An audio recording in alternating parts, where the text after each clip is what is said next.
One of the phrases that is bandied around an awful lot is the bedroom tax, the spare room subsidy introduced for those living in local authority housing in receipt of benefits. It's generally been pretty unpopular, I think, with folk in Wyre Forest. Difficult to gauge whether there are people out there who think it's a good thing.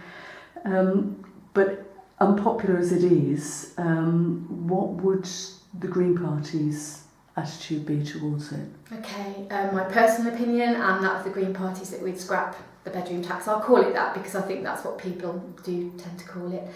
It's all very well having this rule, but where are the one-bedroom properties for people to move into? My husband and I live in a two-bedroom property. We wanted a one-bedroom property and they just don't exist, whether that's social housing or private accommodation really. So you can't say to people, find somewhere smaller to live if there is nowhere smaller to live. So that's the first thing I would say really. We feel that the housing system is in crisis at the moment. Personally, both the rental sector and social housing, there's just not enough homes available, particularly in the Wyre Forest. I know there's a lot being built at the moment. But again, they're 2, 3, 4, 5 bedroom properties, and really they're not what are needed in the Wyre Forest. We do have an ambition to build 500,000 homes over the next course of the next Parliament.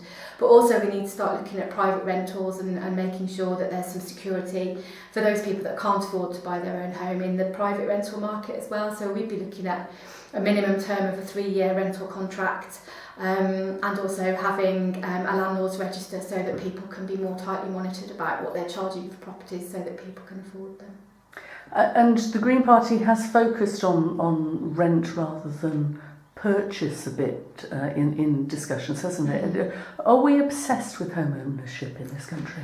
I think if you were to ask people in France and maybe other parts of Europe, they'd say that we are. We've always had this expression about an Englishman's home being his castle, I think, and there's just been this expectation that you will always own your own home. If people want to own their own home, then fine, we should give that option to them. But also if they don't want to, and if they want to stay in rented accommodation, we need to make that a viable option for them as well, with stability, particularly if they've got a family.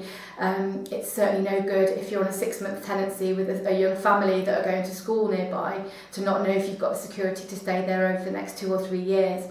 So we think that everyone should be able to choose whether they want to be able to buy a house or rent a house and do that in the most affordable way possible.